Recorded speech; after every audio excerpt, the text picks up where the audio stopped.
السلام علیکم ورحمۃ اللہ۔ اس وقت بہار الیکشن بہت قریب ہے اور سارے مسلمان کشمکش میں ہیں کہ آخر اپنا ووٹ کسے ڈالیں، لیکن اسی دوران حضرت مولانا مفتی سلمان اظہری صاحب دامت برکاتہم العالیہ کے ویڈیو وائرل ہے اور انہوں نے جو کچھ کہا میں وہ چاہتا ہوں کہ وہ تمام مسلمان ضرور سنیں، اور خاص طور سے جن کا تعلق بہار سے ہے وہ ضرور حضرت کا یہ بیان سنیں، چاہے وہ کسی بھی مسلک سے تعلق رکھتے ہوں۔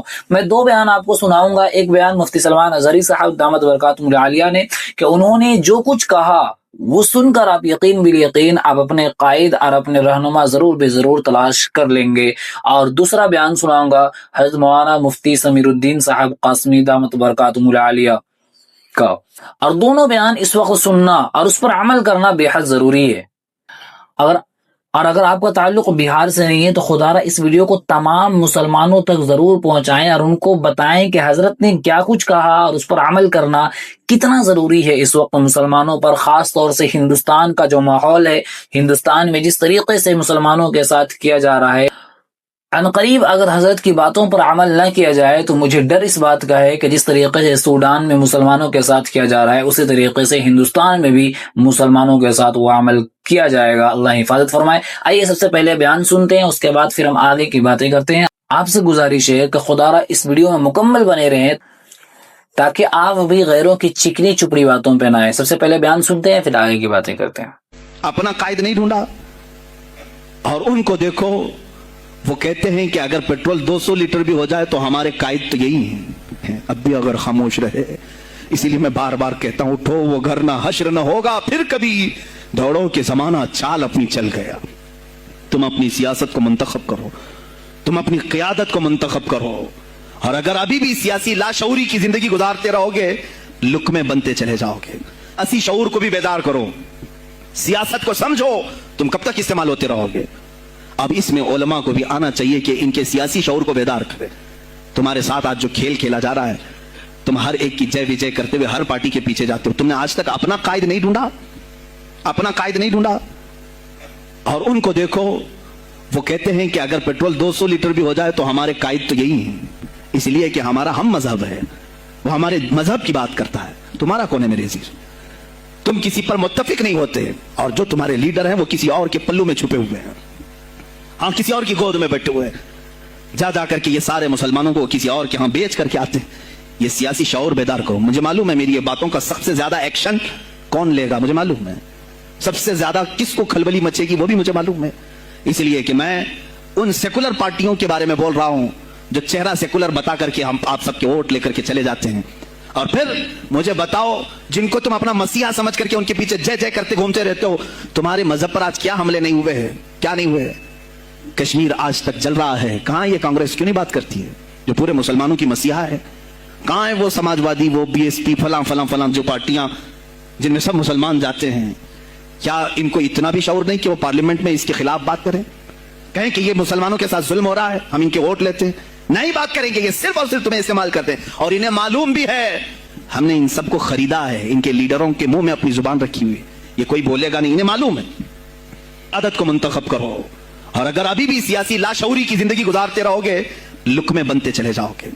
لیکن مجھے اندازہ ہے اس بات کا، ہندوستان کی آزادی میں بھی میرے اکابرین میں 30,000 علماء نے اپنی جانیں دی ہیں۔ کشمیر سے لے کر دلی تک ہر درخت پر ایک عالم کی لاش لٹکی ہوئی تھی، ان کی جانیں، ان کی قربانیاں رائیگاں نہیں گئیں۔ 70 سال سے ہم مزے لے رہے ہیں، ان کی قربانیاں ہیں یہ۔ علامہ فضل حق خیر آبادی کو انڈمان نکوبار پوری زندگی کے لیے قید کر کے ختم کر دیا گیا، مزار بھی وہیں پر ہے آج۔ تو آج مجھے اندازہ ہے اگر میں نے اس بات کی شروعات کی ہے، ہو سکتا ہے یہ جو کچھ بھی ہمارے ساتھ کریں، لیکن مجھے میرے رب ذوالجلال کی ذات پر یقین ہے۔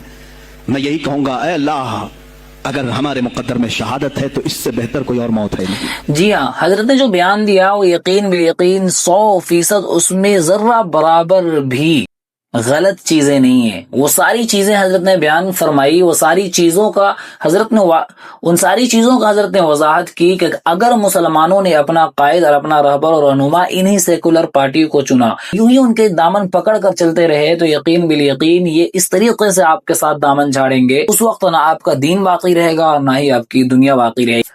تو ایسے میں سوال پیدا ہوتا ہے کہ لوگ اپنا رہبر کسے چنے، اپنا قائد کسے مانے، اپنا لیڈر کسے مانے، کس پارٹی کو اپنا سمجھیں اور کس پارٹی کو بیگانہ سمجھیں، کیونکہ ہر انسان، ہر پارٹی مسلمانوں کے ہمدرد بنی بیٹھی ہوئی ہے، ہر پارٹی مسلمانوں کے غمخوار ہونے کا دعویٰ کرتی ہے، ان کے ساتھ کھڑے ہونے کا دعویٰ کرتی ہے، لیکن جب بات آتی ہے کھڑے ہونے کی تو کوئی بھی ان کے ساتھ کھڑا نظر نہیں آتا ہے سوائے صرف ایک انسان کے، وہ ہے بیرسٹر اسد الدین اویسی صاحب۔ آپ جانتے ہوں گے کہ 3 طلاق پر بولنے والا، سب سے پہلے بولنے والا وہ اسد الدین اویسی صاحب تھے۔ NRC اور CAA پر بولنے والے اور اس بل کو بھرے صدن میں پھاڑنے والے اگر کوئی تھے تو بیرسٹر اسد الدین اویسی صاحب تھے۔ وقف بل پر جو سب سے پہلے آواز اٹھائی وہ اسد الدین اویسی صاحب تھے۔ بلکہ ایک بات یہ کہی جائے کہ اگر اسد الدین اویسی صاحب نہ ہو اس منچ میں تو مسلمانوں کو یہ بھی معلوم نہیں ہوگا کہ مسلمانوں کے خلاف کون سی بل لایا جا رہا ہے، اور اس بل کا مسلمانوں پر اور آنے والے مسلمان کی پیڑھیوں پر، آنے والی نسل پر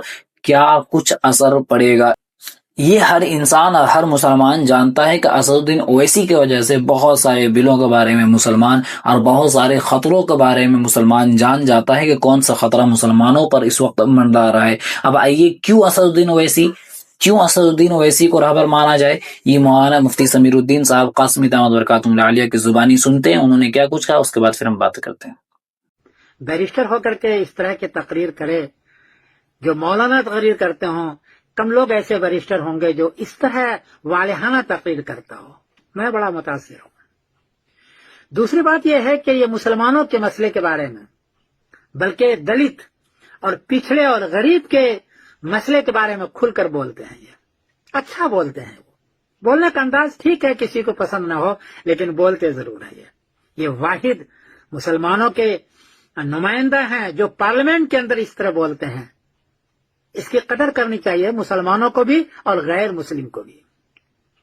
تیسری بات میرا تاثر یہ ہے، جی ہاں، صحیح سنا آپ نے، صرف مسلمانوں کے لیے ہی نہیں بلکہ پچھڑے، دلت، جن کی وقعت غیروں کے نزدیک بالکل نہیں، جن کو لوگ انسان تک نہیں سمجھتے، ان کے حق میں اگر کوئی آواز اٹھاتا ہے تو اسد الدین اویسی صاحب آواز اٹھاتے ہیں۔ آپ سے گزارش ہے کہ خدا را اپنا رہبر رہنما ایسے انسان کو چنے جو آپ کی حق کی لڑائی لڑے، نہ کہ ایسے انسان کے لیے جو آپ کا ووٹ حاصل کرے اور ووٹ حاصل کرنے کے بعد آپ کو بھولا بیٹھے، اور آپ کے لیے جب حق کی آواز لگانے کی باری آئے تو وہ انسان نظر نہ آئے، وہ پارٹی نظر نہ آئے۔ تو خدا را اس وقت شخصیت پرستی سے اٹھ کر اس وقت دری بچھانا اور کرسی لگانا، ان سب چیزوں کو کنارے کر کر اپنا رہبر اور اپنا رہنما صرف اسد الدین اویسی صاحب کو سنیں۔ انشاءاللہ پھر ملاقات ہوگی اگلی ویڈیو پر اگلے پیغام کے ساتھ، تب تک کے لیے اجازت، السلام علیکم ورحمۃ اللہ۔